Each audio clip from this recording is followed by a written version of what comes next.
और महायुद्ध ब्रेकिंग में सबसे पहले बड़ी खबर, पुतिन ने अपने जनरलों को जो नए आदेश दिए थे उसका असर भी अब दिखाई देने लगा है।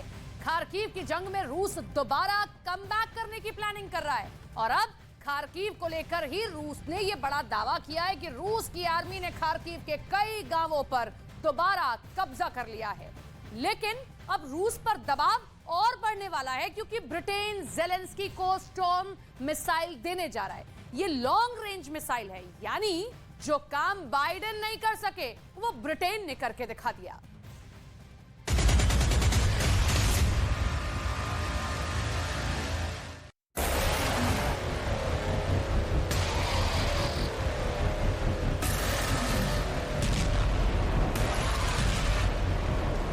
जंग में कब क्या हो जाए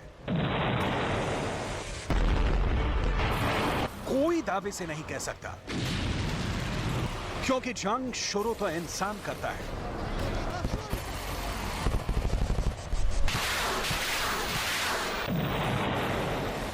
लेकिन जंग खत्म करती हैं परिस्थितियां,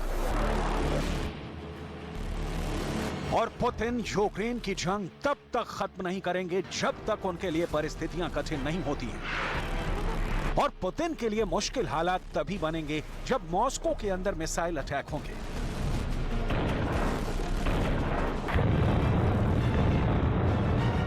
ये बात ज़ेलेंस्की को भी पता है, ये बात बाइडेन को भी पता है, ये बात फ्रांस के राष्ट्रपति इमैनुअल मैक्रों को भी पता है, ये बात ब्रिटेन के प्रधानमंत्री ऋषि सुनक को भी पता है। लेकिन पुतिन से टकराना बहुत हिम्मत का काम है।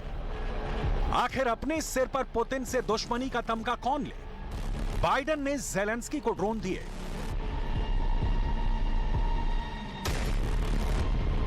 गोले, बम, बारूद दिए,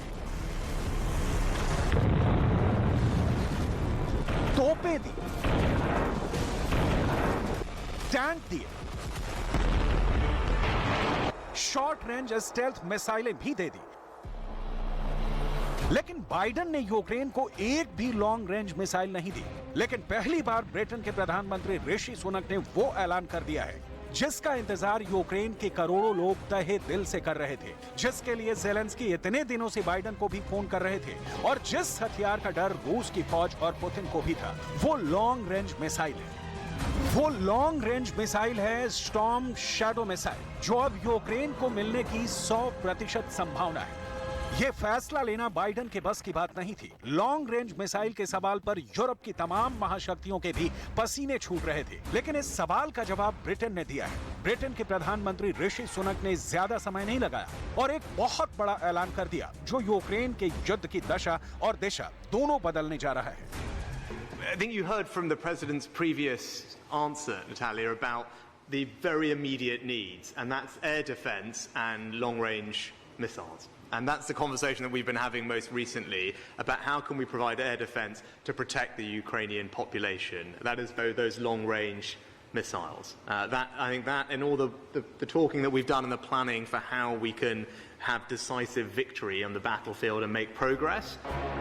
लॉन्ग रेंज मिसाइलों को लेकर जिस तरह का खतरनाक ऐलान ऋषि सुनक ने किया, उससे एक बार फिर यह साबित होता है कि दुनिया में पुतिन का दुश्मन नंबर 1 अमेरिका है और यूरोप में पुतिन का दुश्मन नंबर 1 ब्रिटेन है। क्यों, ये हम आपको आगे जरूर बताएंगे, लेकिन पहले इन सवालों का जवाब ढूंढना भी जरूरी है कि आखिर स्टॉर्म शैडो मिसाइल में ऐसा क्या है जो पुतिन के कैंप में बैठे जनरल भी कांप रहे हैं। स्टॉर्म शैडो मिसाइल फ्रांस और ब्रिटेन ने मिलकर बनाई है। ये हवा से सतह पर मार करने वाली खतरनाक मिसाइल है। साल 1994 में फ्रांस की कंपनी माट्रा और ब्रिटिश एरोस्पेस ने इसका निर्माण शुरू किया। साल 2002 से इस मिसाइल का इस्तेमाल शुरू हो गया। ब्रिटेन और फ्रांस के संयुक्त सहयोग से बनी इस मिसाइल की शानदार मारक क्षमता और तबाही मचाने की योग्यता को देखते हुए कई देशों ने इस मिसाइल को अपने हथियार गोदाम में जगह दी है। ब्रिटेन, फ्रांस, इटली, ग्रीस, मिस्र, भारत, कतर, यूएई और सऊदी अरब की वायुसेना के पास भी स्टॉर्म शैडो मिसाइल है। फ्रांस में इसी स्टॉर्म शैडो मिसाइल को स्कैल्प ईजी कहा जाता है। इस मिसाइल की क्षमता आप इस वीडियो को देखकर समझ सकते हैं। ये मिसाइल आसमान से छूटती है और जमीन पर मौजूद टारगेट पर तूफान की तरह प्रहार करती है। यही वजह है कि इस मिसाइल को स्टॉर्म शैडो यानी तूफान का साया कहा जाता है। एक ऐसा अंधेरा साया जिसमें दुश्मन को भागने का रास्ता भी नहीं मिलता है। ये काफी ताकतवर मिसाइल है। इस मिसाइल का वजन 1300 किलोग्राम होता है और ये 450 किलोग्राम वजन का वॉरहेड यानी विस्फोटक ले जा सकती है। ये मिसाइल बंकर के अंदर बंकर तोड़कर भी टारगेट को नष्ट करने की क्षमता रखती है। पुतिन को सबसे ज्यादा तनाव इस मिसाइल की रेंज को लेकर है। ये स्टॉर्म शैडो मिसाइल आखिर रूस के अंदर कितनी दूरी तक हमला कर सकती है, ये सबसे अहम बात है।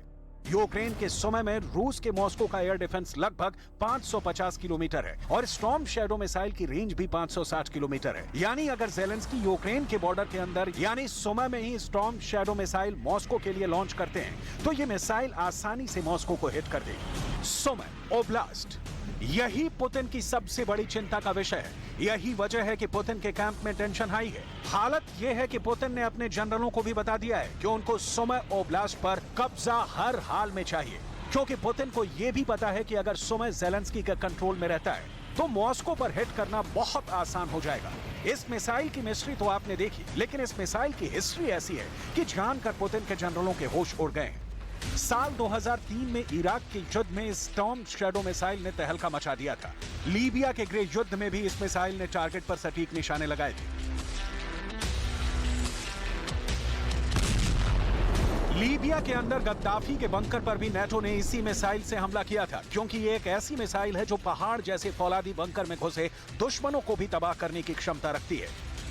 इसके अलावा साल 2015-16 में सीरिया में ISIS के खिलाफ युद्ध में भी स्टॉर्म शैडो मिसाइल का इस्तेमाल किया गया था।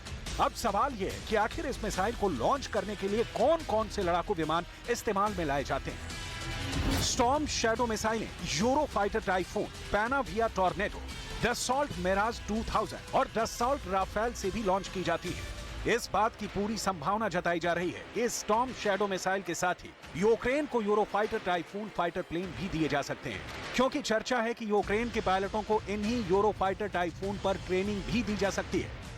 दरअसल ये ब्रिटेन ही है जिसने लगातार यूक्रेन की फौजों को कई साल तक ट्रेनिंग देने का काम किया है। अब तक ब्रिटेन यूक्रेन के 20,000 से ज्यादा फौजियों को ट्रेनिंग दे चुका है। घने जंगलों के अंदर कॉम्बैट ऑपरेशन की ट्रेनिंग ब्रिटेन ने यूक्रेन को दी है। समंदर में जंग लड़ने की ट्रेनिंग भी यूक्रेन के फौजियों को ब्रिटेन ने ही दी है। बर्फीले इलाकों में जंग कैसे लड़नी है ये ब्रिटेन ने ही यूक्रेन को सिखाया है। इतना ही नहीं, ब्रिटेन की रॉयल एयरफोर्स ने भी सर्विलांस एयरक्राफ्ट के जरिए यूक्रेन की सुरक्षा के लिए रूस के ग्राउंड फोर्सेज की जासूसी भी की है।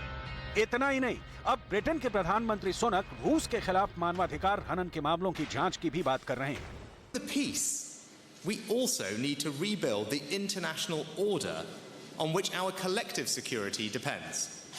First, that means upholding international law. The whole world must hold Russia to account. We must see justice through the ICC for their sickening war crimes committed, whether in Bucha, Irpin, Mariupol or beyond. और यही वजह है कि Putin के करीबी लगातार Britain को खत्म करने की धमकियां दे रहे हैं। जैसे अलेक्सी ज़ुरावलेव पुतिन के करीबियों में शामिल हैं और वो ड्यूमा की रक्षा समिति के अधिकारी भी हैं, जो रूस की सरकार और रूस की राष्ट्रीय सुरक्षा के लिहाज से रूस में एक बहुत अहम पद है। अलेक्सी ज़ुरावलेव ने यह दावा किया है कि रूस सिर्फ 3 मिनट में ब्रिटेन और 10 सेकंड में फिनलैंड पर परमाणु हमला कर सकता है। ब्रिटेन के पूर्व प्रधानमंत्री बोरिस जॉनसन ने भी दावा किया था कि पुतिन उनको फोन करके मिसाइल अटैक की धमकी भी दे चुके हैं। पुतिन जानते हैं कि उनके रास्ते का सबसे बड़ा रोड़ा फिलहाल ब्रिटेन बन रहा है और यूक्रेन का रूस में विलय करवाने के लिए इस वक्त कुछ भी दांव पर लगा सकते हैं।